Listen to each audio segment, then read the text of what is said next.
بالله العلي العظيم.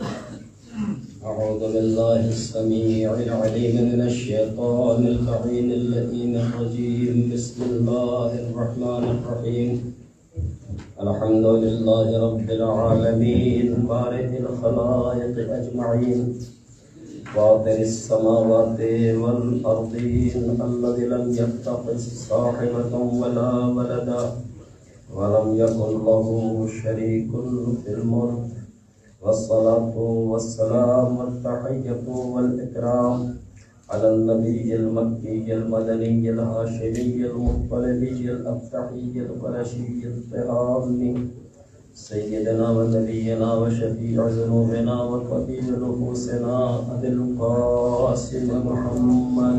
اللهم صل على محمد وعلى الطاهرين المعصومين المظلومين ولعنة الله على أعدائهم وقاتليهم ومنكر فضائلهم والشاكين فيهم والمنحرفين عنهم أجمعين من الآن إلى قيام يوم الدين. آمين يا رب العالمين. أما بعد فقد قال رسول الله صلى الله عليه وآله وسلم إني تارك فيكم الثقلين كتاب الله وعترتي أهل بيتي وإن تمسكتم بهما لن تضلوا بعدي ولن يفترقا حتى يرد علي الحوض. السلام. اللهم صل على محمد وعلى محمد. دین مقدس اسلام کی نشر و اشاعت انسانیت کی فلاح و بہبود اور اس کی رشد و ہدایت کی خاطر پروردگار عالم نے ہمارے اور آپ کے نبی جناب حضور سرور کائنات فخر موجودات احمد مجتبی محمد مصطفیٰ صلی اللہ علیہ وآلہ وسلم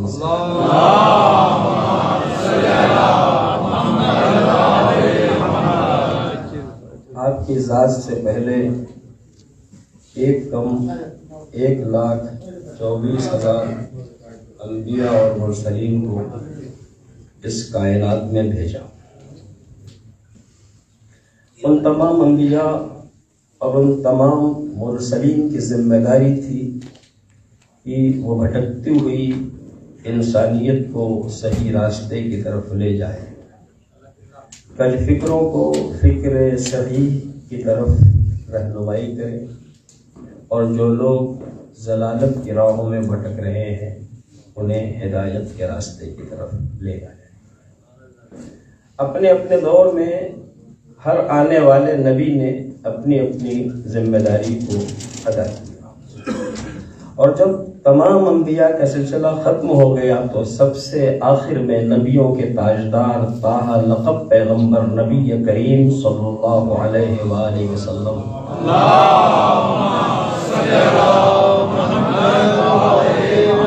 اس کائنات میں تشریف لے آئے. اگرچہ آخری نبی ہمارے زمانے کے نبی ہیں، لیکن کیا ہمارا جی نہیں چاہتا کہ ہم ان انبیاء کے سلسلے میں بھی کچھ جانیں جنہوں نے انسانیت کی خدمت کی اور جنہوں نے عالم آدمیت کے رشد و ہدایت کے فرائض کو انجام دیا ہے. ذہن میں جب یہ بات آئی تو ہم نے کتابوں میں ان شخصیتوں کو تلاش کرنا شروع کیا، مگر ان شخصیتوں سے بہت کم شخصیتیں ہمیں کتابوں میں نظر آئیں. دوسری جگہوں پہ جہاں بھی ممکن تھا ہم نے اپنی نگاہوں کو دوڑایا، مگر وہی چند شخصیتیں ہمارے سامنے آئیں. پھر ہمارے ذہن میں یہ بات آئی کہ قرآن کریم ایک مقدس کتاب ہے جس نے کہا لا رطب ولا یابس الا فی کتاب مبین، کائنات کی کوئی خشک و تر شے ہے ہی نہیں جو اس مقدس کتاب میں موجود ہو۔ تو ہر طرف سے مایوسی کے بعد ہم قرآن کریم کی طرف رجوع کرتے ہیں کہ شاید یہاں سے ہم ان شخصیتوں کو تلاش کر لے جائیں۔ میں قرآن کے اس اعلان کے بعد یہ تو نہیں کہہ سکتا کہ قرآن میں ہے نہیں، البتہ یہ ضرور کہوں گا کہ میری نگاہوں میں اتنی قوت نہیں تھی کہ میں قرآن سے انہیں تلاش کر سکوں۔ صلوات علی محمد وعلی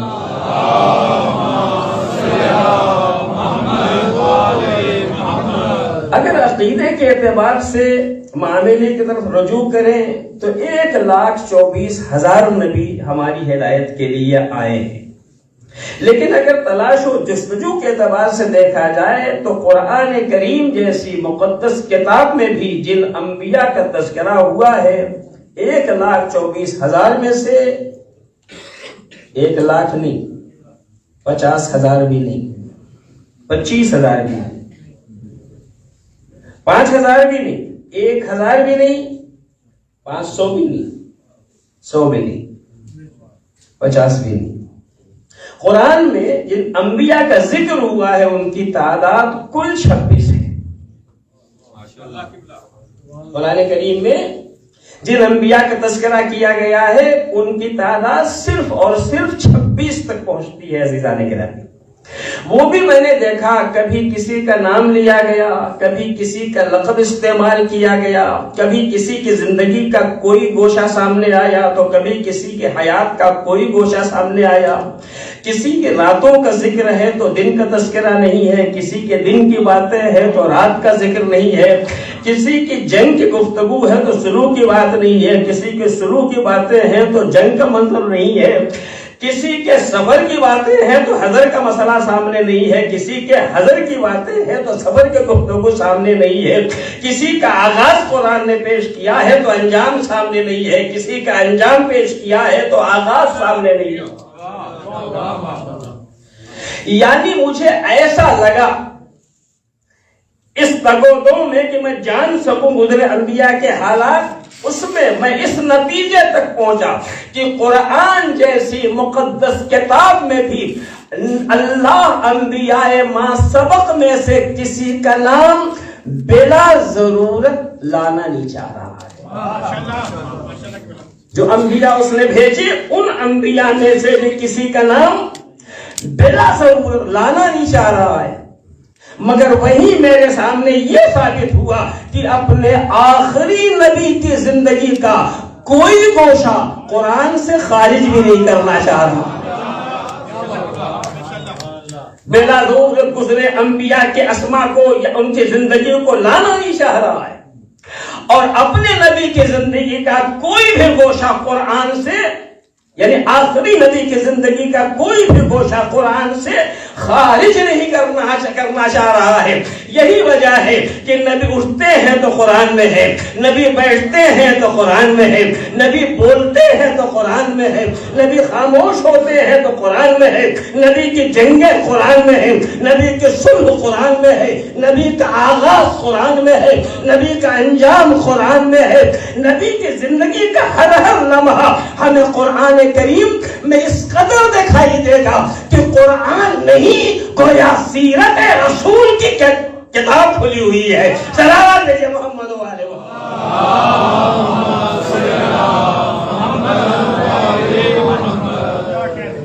میں ساری چیزوں کو تو آپ کے سامنے پڑھ کے نہیں سنا سکتا، میرے اندر اتنی قوت نہیں ہے، اور اگر پیدا بھی ہو جائے تو آپ میں پھر سننے کی طاقت نہیں، تو میں سب تو نہیں سنا سکتا، لیکن ایک ذرا سے اشارہ کر دوں تاکہ اندازہ ہو جائے کہ میں یہ لفاظی نہیں کر رہا ہوں، بلکہ قرآن کریم نے واقعی سرکار کی زندگی کو اپنے اندر مکمل محفوظ رکھنے کی کوشش کی ہے۔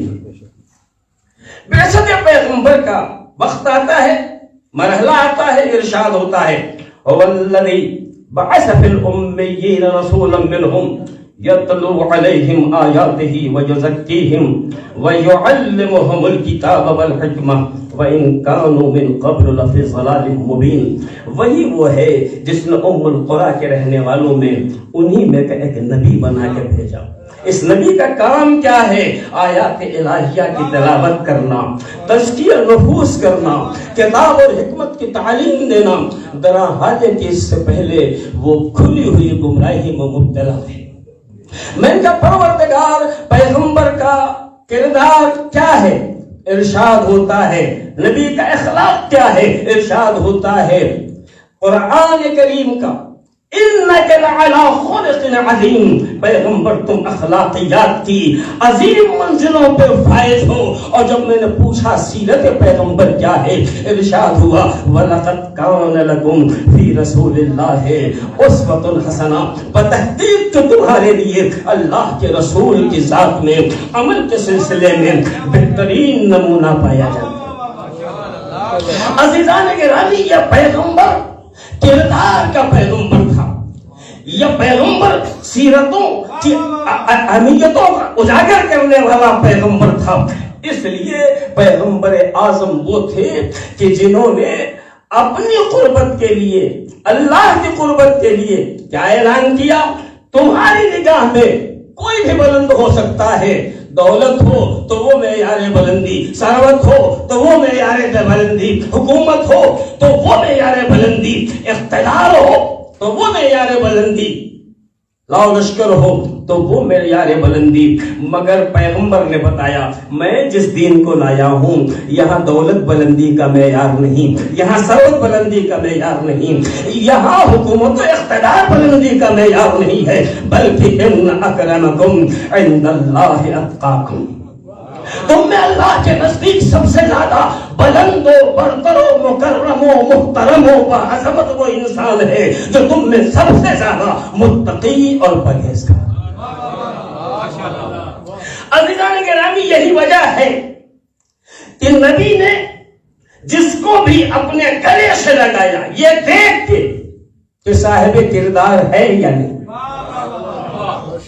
اگر آپ پیغمبر کی حیات طیبہ پر نگاہ ڈالیں تو نبی کا کردار یہ کہہ رہا ہے، نبی کی سیرت یہ کہہ رہی ہے کہ ہمارے یہاں جھوپڑا ہو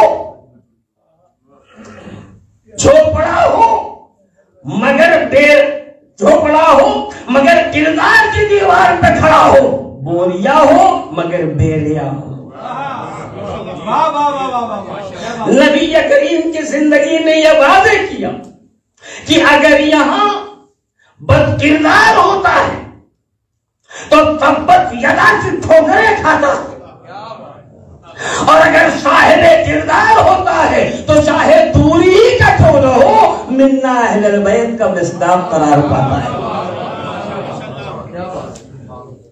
اب جب پیغمبر نے بتایا کہ ہمارے یہاں صرف کردار اور ہمارے یہاں صرف ہم جس مقصد کے تحت آئے ہیں وہی مرحلہ ہے، یعنی جب مسلمانوں نے آپس میں یہ سوچنا شروع کیا، پیغمبر نبی تو تھے 40 سال سے پہلے یا 40 سال کے بعد؟ کچھ نے کہا 40 سال سے پہلے بھی نبی تھے، کچھ نے کہا نہیں، ابھی تو اعلان ہی نہیں کیا تھا، 40 سال کے بعد نبی تھے۔ ہم نے قرآن سے کہا، قرآن مسلمانوں میں اختلاف ہے، تو کیا کہتا ہے؟ وَمَا مُحَمَّدٌ إِلَّا رَسُولٌ، محمد ہے ہی نہیں، اور جہاں سے ہے وہیں سے رسول ہے۔ بس نبی نے اس بات کو واضح کیا کہ کوئی ہمارے قریب رشتوں کی بنیادوں پہ نہ آئے، اگر آنا ہے تو کردار کی بنیاد پہ، رشتہ دار سمجھ کے نہ آئے بلکہ رسول اللہ سمجھ کے آئے۔ اور اگر کسی نے کردار نہ ہونے کی بنیاد پہ رشتوں کو وسیلہ بنایا قربت کا، تو قرآن کریم نے آواز دی ما کان محمد ابا احد من رجالکم ولکن رسول اللہ، دیکھو محمد تو مردوں میں سے کسی کے باپ نہیں، وہ بس رسول خدا اور خاتم النبیین ہے۔ یعنی قرآن کہنا چاہ رہا ہے اگر محمد سے قربت چاہتے ہو تو رشتوں کی بنیاد پہ نہیں، کردار کی بنیاد۔ نعرہ تکبیر، نعرہ تکبیر، نعرہ رسالت، یا رسول اللہ، نعرہ رسالت، یا رسول اللہ، امام نعرہ حیدری، یا رسول اللہ، امام نعرہ حیدری، یا رسول اللہ، محمد صلوات، اللہم صلی علی محمد۔ پیغمبر کی زندگی کیسے گزر رہی ہے، ذمہ داریاں کیا ہیں؟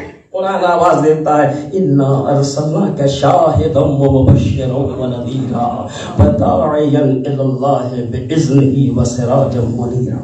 پیغمبر ہم نے تمہیں بھیجا ہے ارسلناک شاہدہ، شاہد بنا کے، مبشر بنا کے، نذیر بنا کے، اللہ ہی کے راستے پہ دعوت دینے والا، اسی کی اجازت سے سراج منیر بنا کے۔ جس نبی کا ذکر قرآن میں ہو رہا ہے عزیزان گرامی، میں اکثر یہ عرض کیا کرتا ہوں کہ ہم سب نمازیں پڑھتے ہیں، روزے رکھتے ہیں، قرآن کریم کی تلاوت کرتے ہیں، مگر ایک آدمی نمازیں پڑھتے پڑھتے بوڑھا ہو گیا، کمر خمیدہ ہو گئی، اٹھنے بیٹھنے میں زحمت ہو گئی، مگر کبھی دنیا میں کوئی ایسا نمازی نہیں جس کے لیے اللہ نے کہا ہو بس بھائی بس بہت ہو گیا، اب تو اٹھا بیٹھا بھی نہیں جا رہا ہے۔ تنہا اللہ کا ایک بندہ ہے جسے محمد مصطفیٰ کہا جاتا ہے، جس کے لیے قرآن آواز دے رہا ہے طٰہٰ، جس لیے آواز آ رہی ہے یا ایھا المزمل قم اللیل الا قلیلا، اے کالی کملی اوڑھنے والے نبی راتوں کو نمازوں کے لیے اٹھو مگر ذرا کم۔ قرآن پڑھتے پڑھتے لوگوں نے آنکھیں ضائع کر دی، مگر اللہ نے کبھی کسی سے نہیں کہا اب تو آنکھیں بھی نہیں رہی، اب قرآن پڑھنا بند کر دو۔ تنہا ایک شخص ہے جس کے لیے کہا جا رہا ہے طٰہٰ ما انزلنا علیک القرآن لتشقیٰ، اے ہمارے طیب و طاہر پیغمبر، ہم نے تم پہ قرآن اس لیے نازل نہیں کیا کہ تم مشقتوں میں پڑ جاؤ۔ آپ غور فرما رہے ہیں، میں نے کہا ہے کہ زندگی کے ہر مرحلے کو قرآن اپنے اندر ضبط کرنا چاہتا ہے، محفوظ رکھنا چاہتا ہے، اور جب جناب سرور کائنات کو حکم ہوتا ہے فاصدع بما تؤمر واعرض عن المشرکین، جو حکم دیا گیا انجام دو، مشرکین کا خیال نہ رکھو۔ نبی سوچتے ہیں کام کہاں سے شروع کروں، اپنوں سے، پرائیوں سے، گھر سے، بار سے آواز آئی وَأَنذِرْ عَشِيرَتَكَ الْأَقْرَبِينَ، اگر معاشرے کی اصلاح چاہتے ہو تو گھر سے شروع کرو۔ صلوات علی محمد و علیہ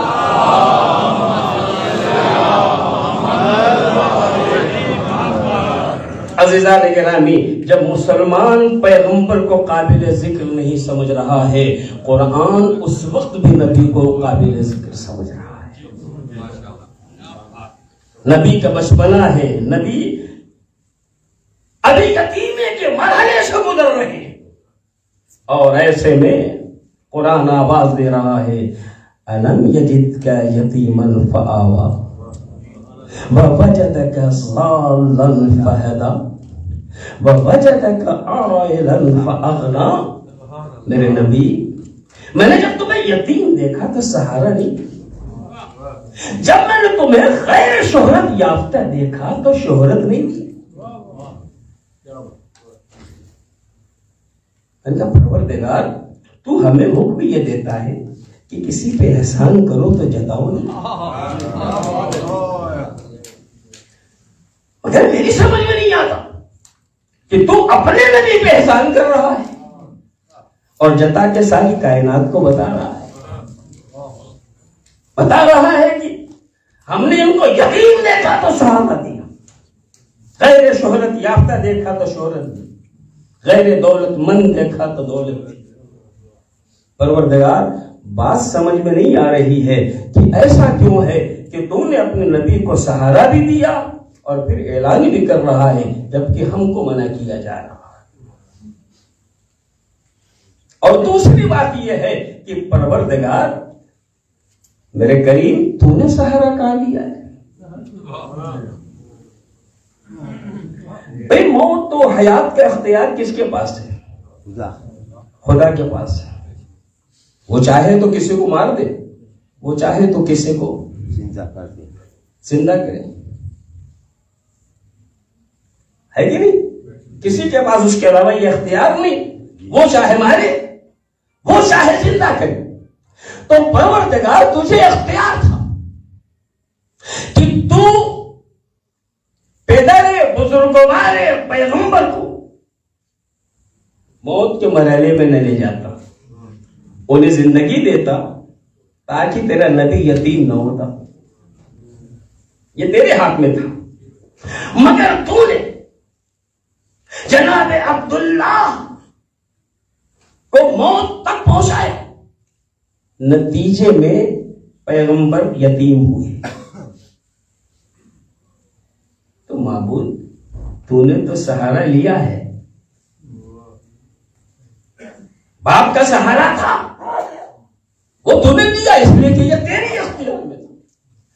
اور جب تو نے سہارا لے لیا تو تاریخ اسلام کہتی ہے کہ ابو طالب کے مضبوط ہاتھوں نے بڑھ کے نبی کو سہارا دیا. جو سہارا تھا تو نے لیا، اور جب تو نے سہارا لیا تو ابو طالب کے مضبوط ہاتھوں نے بڑھ کے نبی کو سہارا دیا.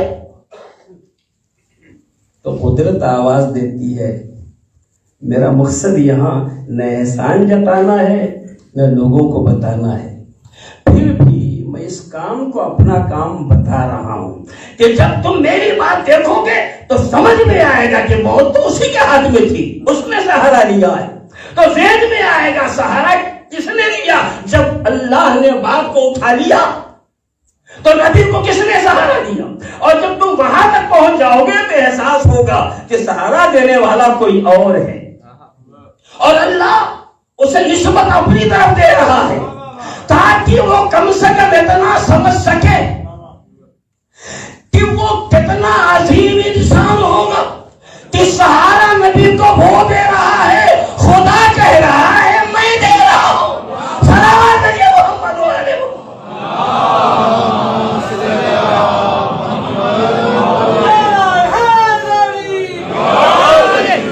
نہ بھول عمران کے سینے پہ وہ چلنا محمد کا، نہ بھول عمران کے سینے پہ وہ چلنا محمد کا، جوانی کے ہنسی پیکر میں وہ ڈھلنا محمد کا. علی کی دشمنی میں عصمت سرور کو مت جھونکو، کہاں آغوش کافر کی کہاں پلنا محمد. کل ایمان کل قرآن حق دا امام نعرے حیدری. تو بظاہر سہارا کس نے دیا؟ اللہ نے. اللہ نے سہارا لیا بظاہر، اور ابو طالب نے سہارا دیا، اور اللہ کہہ رہا ہے سہارا ہم نے دیا. اے پروردگار، جب دولت نہیں تھی تو دولت بھی تو نے کہاں دی ہے؟ اپنے نبی سے دین پہنچانے کا اعلان کر دیا، کر دو کہہ دیا، حکم دے دیا. اور جب نبی نے اعلان کیا تو گرے پڑے کچلے ہوئے لوگ پیغمبر کے ساتھ آئے. لا الہ الا اللہ محمد رسول اللہ. جن کے پاس نہ بچھانے کو کپڑا تھا، نہ اوڑھنے کو چادر، نہ صحیح پہننے کے لیے لباس. ایک چبوترے پہ رہا کرتے تھے، مل جاتا تھا، کھاتے تھے. ایک لنگی تھی، اسی کو اوڑھ کے سو جاتے تھے. اصحاب صفہ کہلاتے تھے. پیغمبر جب انہیں دیکھتے تھے تو آسمان کی طرف دیکھتے تھے. پروردگار، کیا مجھ پہ اسلام لانے والے ایسی ہی قسم پرسی کی زندگی گزاریں گے؟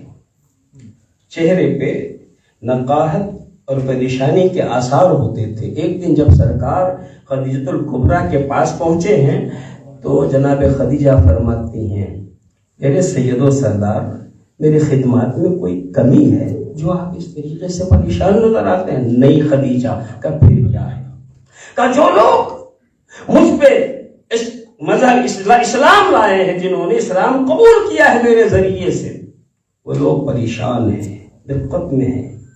مجھے ان کی فکر ہے کہ اچھا تو میں ہی آپ کی نہیں ہوں، یہ ساری دولت جو میرے پاس ہے یہ سب آپ کی ہے، اسے مسلمانوں کے لیے خرچ کیجیے. ٹھیک ہے. جب ایسا ہوا تب قرآن کا یہ جملہ مرحلے صداقت تک پہنچا. جب تم غیر غنی تھے تو ہم نے غنی نہیں کیا.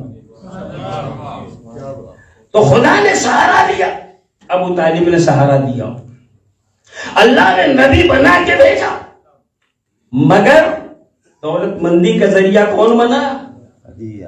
خدیجۃ الکبریٰ. اب جو ہے اللہ یہ بھی فرماتا ہے شہرت نہیں تھی تو شہرت نہیں دی.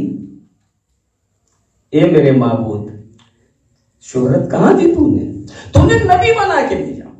40 سال تک کسی کو نہیں پتا چلا کہ یہ نبی ہے. سلام علیہ محمد والے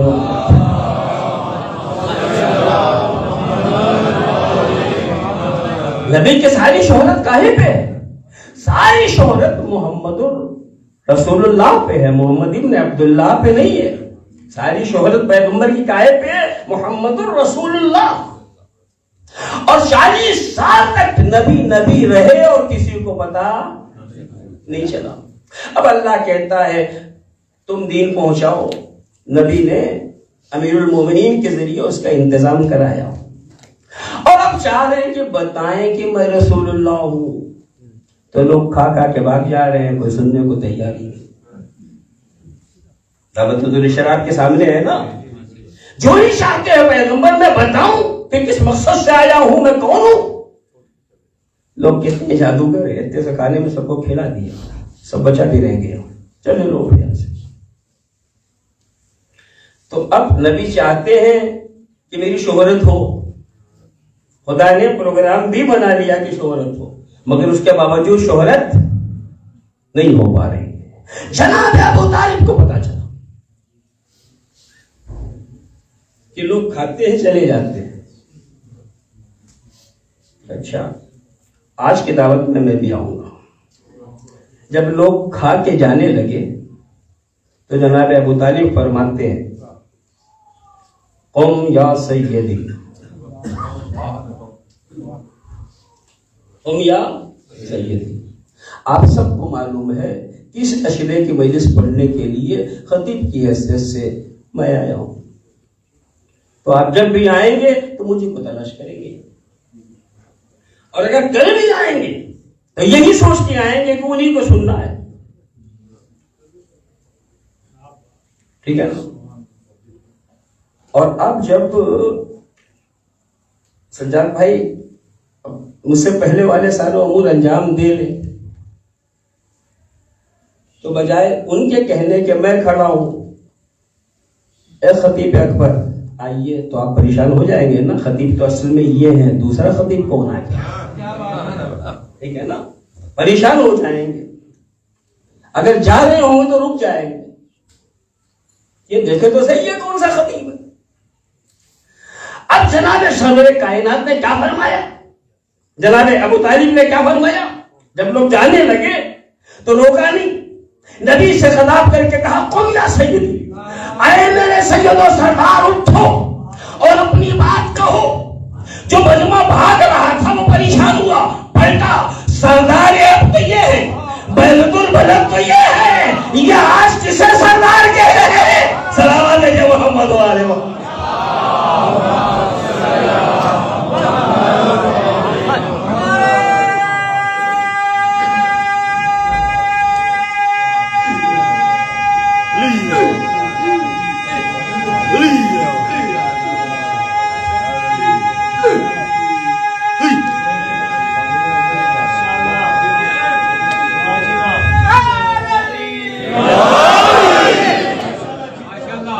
خود جناب ابو طالب سردار عرب سردار قریش بیت البلد کہلاتے تھے. لوگ ان کو جانتے تھے کہ یہ سردار قریش ہے، اور وہ کہہ رہے سید و سردار اٹھو، جو کہنا ہو کہو. اب تو بھاگنے والے پلٹے کہ یہ سردار کس کو سردار کہہ رہا ہے، یہ سید کس کو سید کہہ رہا ہے، مجبوراً رکنا پڑا۔ وہ پہلا دن تھا جس دن نبی کو اتنا موقع ملا کہ بتائے کہ میں اللہ کا رسول ہوں، میری ذمہ داری یہ ہے کہ میں تم سے کہو لا الہ الا اللہ فلا پا جاؤ گے۔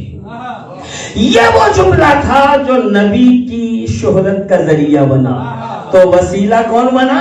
ابو طالب۔ آج تک ہم پیغمبر کو رسول اللہ کی حیثیت سے جانتے ہیں۔ عزیزان گرامی، ابو طالب کے کان میں کہنے والی بات کو مت دیکھو کہ نبی نے کان میں کچھ کہا مگر ابو طالب نے نہیں سنا۔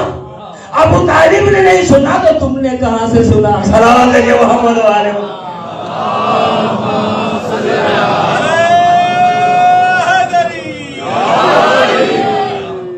کان میں والی بات مت سنو،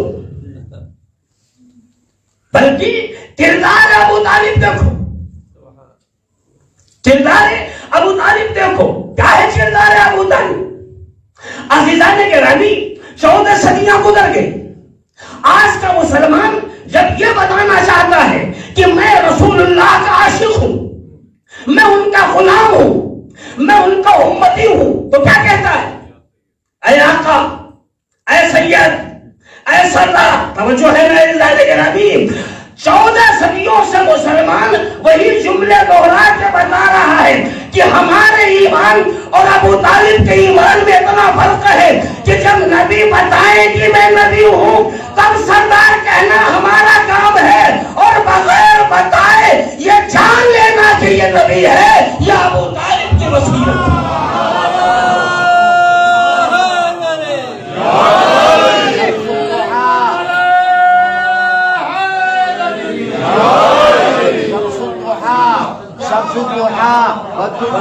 بتائے ہوئے سمجھ لینا کہ یہ کون ہے، یہ بصیرت ہے ابو طالب۔ یہ اعلان بعد میں کریں گے کہ میں کون ہوں، میں پہلے بتاؤں گا کہ یہ کون ہے۔ عزیزان گرامی، جناب ابو طالب کو سمجھنے کے لیے غور و فکر کی ضرورت ہے۔ ہم آپ اور مکے کا کفار بڑی سمجھ میں، بہت سمجھ میں فرق ہے۔ ہم کچھ سمجھتے ہیں، وہ کچھ سمجھتے ہیں۔ اصل میں وہ سمجھنے والے تھے اور ہم سیاست والے ہیں۔ صلوات بھیجے محمد والے۔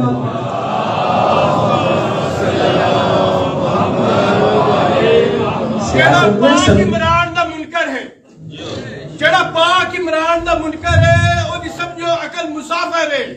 تاریخ پڑھو، ول غور کرو، ایک گال جہان دے وافر ہے، تو جالی چمکی حاجی ہے تے جائے نبی نو چاہ کے پالیا وہ کافر۔ نعرہ حیدری۔ سیاست میں جب سیاست کہتی ہے کہ مان لو تو مانا جاتا ہے، اور سیاست کرتی نہ مانو تو نہیں مانا جاتا۔ مثال دے دوں میں آپ کو، احد میں پیغمبر کی شہادت نہیں ہوئی تھی، نہیں ہوتی نا، لیکن لوگوں کی آگے بڑھنے کی ہمت بھی نہیں تھی، تو آپ اپنے کو بچائے کیسے؟ تو انہوں نے کوئی اعلان سن لیا، قد قتل محمد مار دیے گئے۔ اس اعلان کو سننے کے بعد انہوں نے اعلان چھوڑ دیا۔ کہاں گئے یہ سب جانتے ہیں، مجھے کہنے کی ضرورت نہیں، لیکن ایک لڑتا رہا۔ ہم نے کہا آپ نے آواز نہیں سنی تھی؟ انہوں نے سنی۔ کیا سنی تھی؟ کہ پھر آپ کیوں سے نہیں گئے؟ یہ تو واپس آ گئے۔ کہ انہوں نے انہیں مانا تھا سیاست کے اعتبار سے، جہاں فائدہ ہو مان لو، جہاں نقصان ہو رہا ہو پیچھے ہٹو۔ میں نے ماننا تھا ماننے کی طرح، میں نے مانا تھا ماننے کی طرح۔ اگر نبی ہیں تو ذمہ داری ہے میری، اگر نہیں ہے تو ذمہ داری ہے میری۔ تفصیل آپ کی خدمت میں نہیں گزارش کی، اس سے میں اشارہ کر رہا تھا عزیزان گرامی۔ تو کبھی ضرورت ہوتی ہے تو آدمی مانتا نہیں مانتا جب سیاست میں رہتا ہے، ٹھیک ہے نا؟ تو جہاں نبی زندہ ہے وہاں یہ مان لیا جاتا ہے کہ نبی نہیں ہے، اس لیے کہ فائدہ اس میں ہے۔ اور جس دن نبی انتقال کر جاتے ہیں اور لوگ کہتے ہیں انتقال ہو گیا، تو وہی لوگ تلوار لے کے کھڑے ہوتے ہیں، خبردار جو کسی نے خبر دی کہ انتقال ہو گیا۔ توجہ ہے نا؟ صلوات ہے کہ محمد علیہ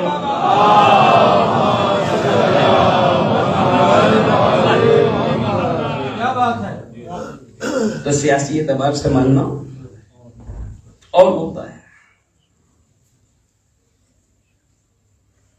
سب سمجھ میں آتا ہے، لیکن جب ذہن میں سیاست گھسی ہوئی ہو تو قبول نہیں کیا جاتا۔ بہت سی مثالیں ہیں مگر اس وقت میرے پاس گنجائش نہیں ہے کہ میں اور آگے بڑھوں۔ یہی ابو طالب تھے جنہوں نے بظاہر اعلان نہیں کیا تھا، ظاہر بظاہر اعلان نہیں کیا تھا۔ جب پیغمبر نے دین پیش کرنا شروع کیا تو دروازے پہ آ گئے۔ کون لوگ آئے؟ کفار مکہ۔ تو اعلان نہیں کیا ہے نا؟ جب اعلان نہیں کیا ہے، مثال کے طور پہ میں آپ کے مذہب سے خدا نخواستہ منحرف ہو جاؤں اور وہ مذہب میرے باپ دادا کا بھی ہے مگر میں منحرف ہو گیا، اب آپ آ کے میرے بزرگوں سے شکایت کریں گے تو یہ کہیں گے کہ آپ کا بیٹا ہمارے ائمہ کو، ہمارے رہبروں کو غلط کہہ رہا ہے، یا یہ کہیں گے ارے کچھ آپ کو خبر ہے آپ ہی کا بیٹا آپ ہی کے اماموں کے بارے میں یہ کہہ رہے ہیں۔ اثر کس میں زیادہ ہے؟ اسی میں نا کہ آپ کا بیٹا آپ ہی کے اماموں کو۔ کفار مکہ جب شکایت کے لیے آئے ہیں تو انہیں کہنا کیا چاہیے تھا؟ ابو طالب کچھ خبر ہے تمہاری بھتیجا تمہاری خداؤں کو برا بھلا کہہ رہا، مگر مکے کے کافر یہ نہیں کہہ رہے ہیں، کہہ رہے ابو طالب تمہارا بھتیجا ہمارے خداؤں کو برا بھلا کہہ رہا۔ یہ کافر شکایت کر کے بھی بتا رہے ہیں ابو طالب کا خدا اور ہے، ہمارا خدا۔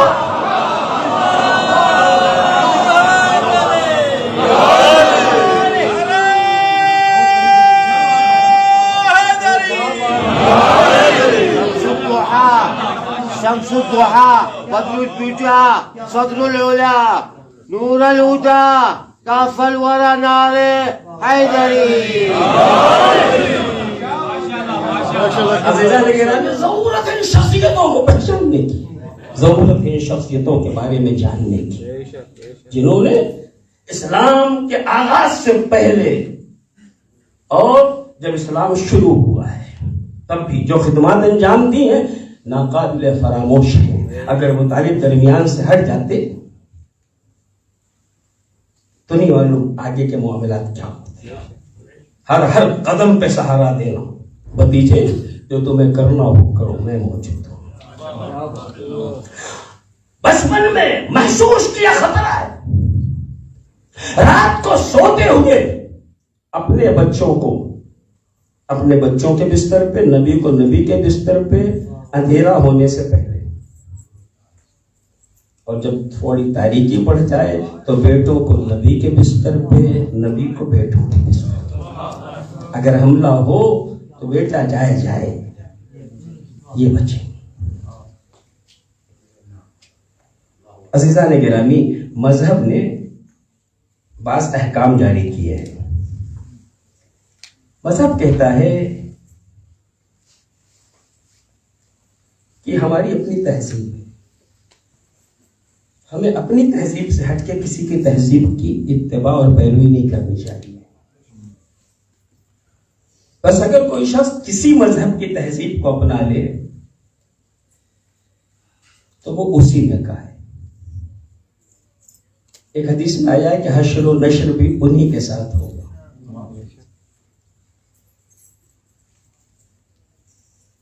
تو میں نے کہا یا رسول اللہ، آپ فرما رہے ہیں کہ اگر کوئی کسی مذہب کی تہذیب کو اپنائے تو وہ اسی کا کہلائے گا اور حشر و نشر اسی کے ساتھ ہوگا. تو جناب ابو طالب کے گھرانے کی تنہا یہ تہذیب ہے کہ اندھیرا ہونے سے پہلے بیٹے کو بیٹے کے بستر پہ، نبی کو نبی کے بستر پہ، اندھیرا ہونے کے بعد نبی کو بیٹے کے بستر پہ اور بیٹے کو نبی کے بستر پہ. تو یہ تہذیب فقط اس گھرانے کی ہے جسے مسلمان کلمہ کو ماننے کو تیار نہیں. اور پیغمبر ہم سے کہتے ہیں کسی کی تہذیب نہ لو، تمہاری اپنی تہذیب ہے.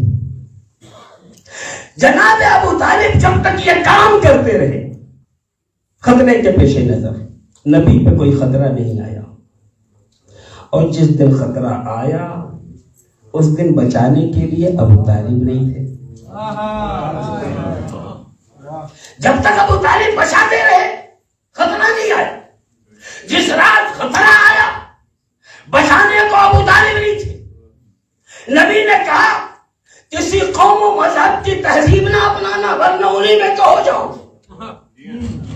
اب نبی کے سامنے مسئلہ ہے اور ہم سوچ رہے ہیں نبی کو کیا کرنا چاہیے. ذرا دیکھو آج کے دن اپنی جان بچانے کے لیے نبی اپنی کسی سنت کی ایجاد کرتے ہیں یا کسی غیر کلمہ گو کی سنت پہ عمل کرتے ہیں. شب ہجرت آئی،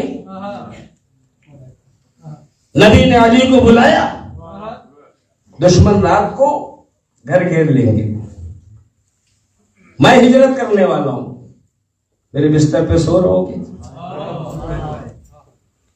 میرے سونے سے آپ کی جان بچے گی؟ بالکل، میں سو رہوں گا.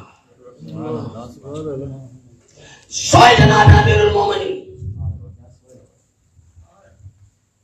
سوئے اور ایسا سوئے کہ فرماتے ہیں پوری زندگی کبھی میں اتنی چین کی نیند نہیں سویا.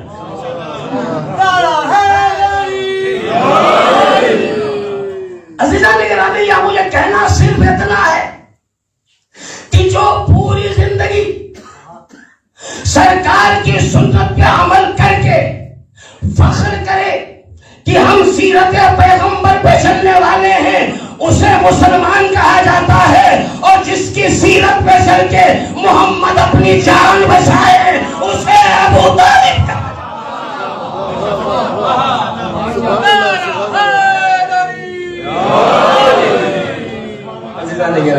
دامن وقت میں اس سے زیادہ گنجائش نہیں، اس لیے میں اپنے سلسلے گفتگو کو یہی ختم کرنا چاہتا ہوں. انشاءاللہ کوشش کروں گا کہ اسے تھوڑا سا اور آگے لے جائے. یہ ایام وہ ہیں کہ جس میں یہ جاننا ضروری ہے کہ دین کے ساتھ احسانات کن کن لوگوں نے کیے. یہ مہینہ دین کی حفاظت کا مہینہ ہے، یہ مہینہ مذہب کی پاسداری کا مہینہ ہے. کس طریقے سے اس دین کو بچایا گیا ہے جسے اسلام کہا جاتا ہے. اگر ہم اس دین کو بچانے والوں کا ذکر نہیں کریں گے تو گویا ہم دین کے ہمدرد نہیں. اگر دین کے ہمدرد ہیں تو ہمیں دیکھنا ہوگا دین کا آغاز کس نے کیا، دین کو پائے تکمیل تک کس نے پہنچایا، دین کے سلسلے میں اپنی قربانیاں کس نے پیش کی ہیں. 2 نام میں نے لیے تھے ابتدا میں، ایک ابو طالب اور ایک خدیجہ. ابو طالب بظاہر سہارا اور شہرت کا دریا، خدیجہ پیغمبر کے حالات کی درستگی کا ذریعہ بنی، اور پوری زندگی یہ دونوں شخصیتیں یہ کام کرتی رہی. ایک وہ سال آیا جب اتفاق سے اسی سال دونوں کا انتقال ہوا. وہ اسلام یقین ہوا ہے. دونوں محسنین اسلام کا انتقال ہوتا ہے. میرا دل کہتا ہے ہم اور آپ ایک چھوٹا سا ادارہ چلاتے ہیں تو فکر رہتی ہے کہ میں مرنے والا ہوں، اس کے بعد ادارے کا کیا ہوگا. جب تک صحیح ہاتھ ہم نہیں دیکھ لیتے کہ وہ سنبھال لے گا اس وقت تک چین سے ہمیں موت بھی نہیں آتی. تو چھوٹے سے ادارے کا ذمہ دار جب اتنا فکر مند ہوتا ہے، جس نے اتنی قربانیاں دی ہیں دین کے لیے، اسے فکر نہیں ہوگی کہ ہم اس دنیا میں نہیں رہیں گے تو اب ہمارے بعد دین کا کیا ہوگا. شاید خدیجہ نے ابو طالب کی طرف دیکھا ہو، کہا ہو ابو طالب آپ نے دین کے لیے بڑی خدمتیں انجام دی ہیں، کہا آپ تو جانے والے ہیں اس دنیا سے، آگے کیا ہوگا. ابو طالب نے کہا خدیجہ میں مطمئن ہوں. کہ مگر کیوں؟ کہ اس لیے میں نہیں رہوں گا تو میرا لال علی ہے، اور تم بھی تو محسن اسلام ہو، تم بھی جانے والی ہو، تمہارے بعد کیا ہوگا. خدیجہ نے کہا آپ پریشان نہ ہو، میں بھی مطمئن ہوں، جس دن میں نہیں رہوں گی میری بیٹی فاطمہ کی. ایک امانت ابو طالب کی، دوسری امانت خدیجہ کی. دونوں کو اب کے ذریعے ملایا گیا. مرج البحرین یلتقیان. جب یہ دونوں سمندر نور کے ملے، قرآن کہتا ہے یخرج منہما اللؤلؤ والمرجان. وہ لؤلؤ و مرجان ہدایت ان سے ظاہر ہوئے کہ ان دونوں شخصیتوں نے کہا ہم نے وہ انتظام کر دیا ہے، قیامت آ جائے گی، دین پیغمبر کو کسی اور دروازے پہ جانے کی ضرورت نہیں ہے.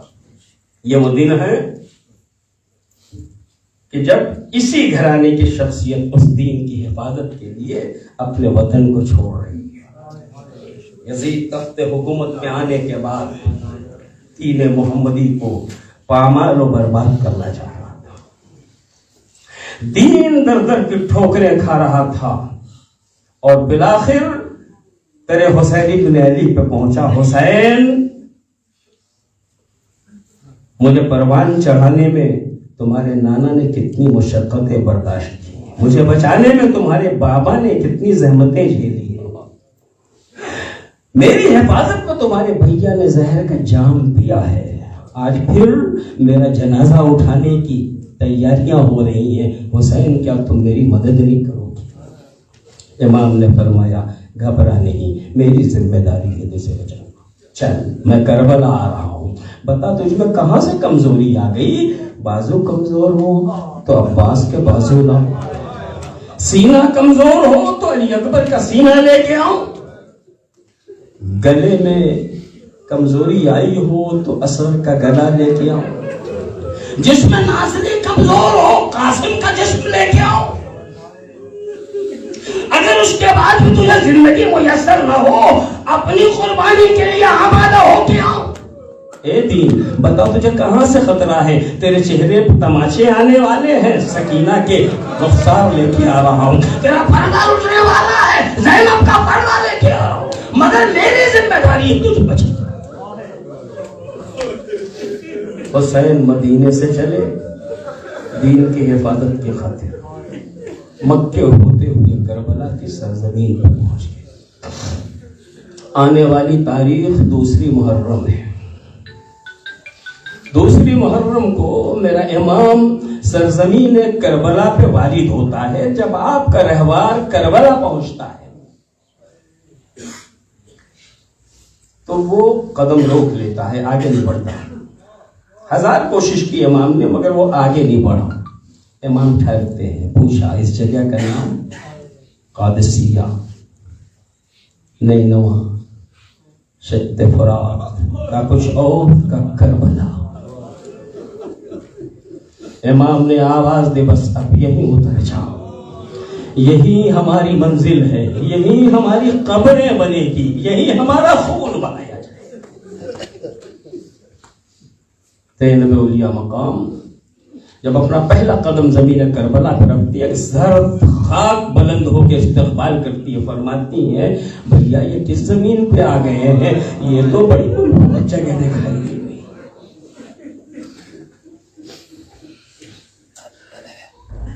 اور امام بتا رہے ہیں یہی وہ جگہ ہے جہاں اکبر کی جوانی لوٹی جائے، یہی وہ جگہ ہے جہاں ششپائے کا گلا چھیدا جائے گا، یہی وہ جگہ ہے جہاں میرا بھیا عباس دلاور اس کے بازو کاٹے جائیں گے. یہی وہ جگہ ہے جہاں میرا قافلہ دفن کیا جائے گا.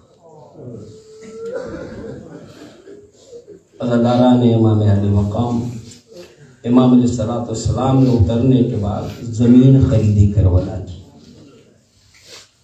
بنی اسد والوں سے زمین خریدی. زمین خریدنے کے بعد پہلے ان کے مردوں کو بلایا. دنیا زمین خریدتی ہے آباد ہونے کے لیے. حسین زمین خرید رہے ہیں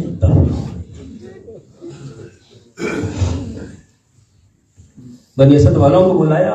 دیکھو یہاں جنگ ہوگی, ہمیں قتل کیا جائے گا, ہم مارے جائیں گے. بس تم سے اتنا کہنا ہے کہ جب ہم مارے جائیں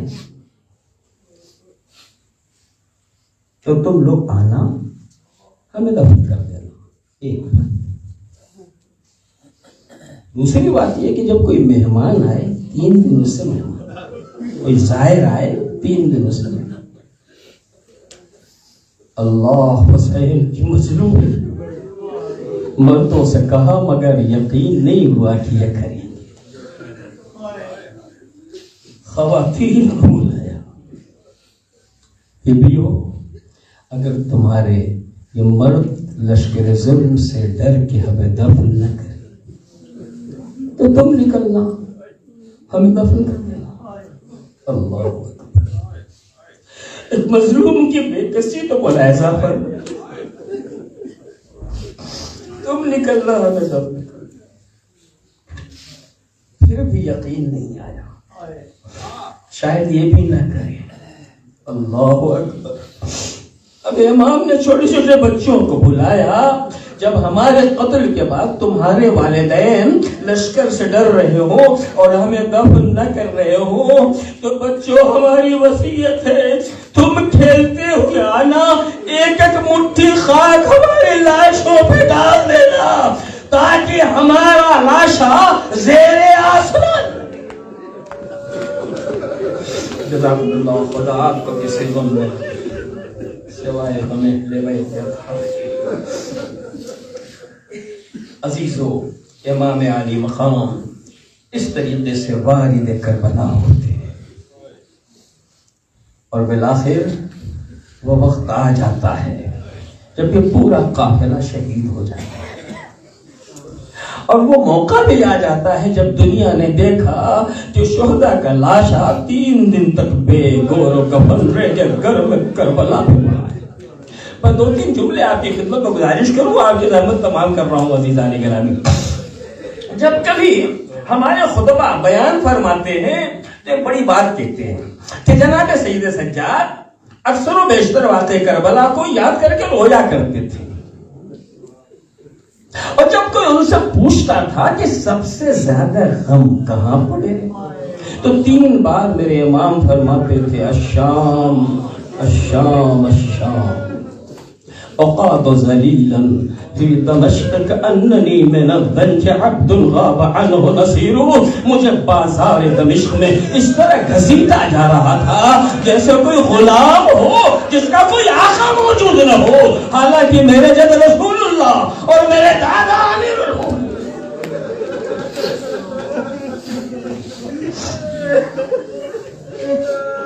عموماً یہ بیان کیا جاتا ہے اور ہے بھی, لیکن جس سید سجاد کو اپنی پریشانی یاد ہے کیا وہ سید سجاد اس لاشے کو فراموش کر جائیں گے جو 3 دن تک رہ کے گھر میں کربلا پہ پڑا؟ ہرگز نہیں. ایک بڑی مصیبت یہ بھی مصیبتوں میں, اور یہی وجہ ہے کہ جب یہاں سے گزارا گیا ہے بیمار کا چہرہ کچھ اس انداز سے تبدیل ہونے لگا کہ شہزادی کو اپنی طرف متوجہ کرنا پڑا, کہیں ایسا نہ ہو کہ حرکت قلب بند ہو جائے. سیدہ سجاد کیا دیکھ رہی, لگتا ہے تم بھی ہمیں چھوڑ دو گے.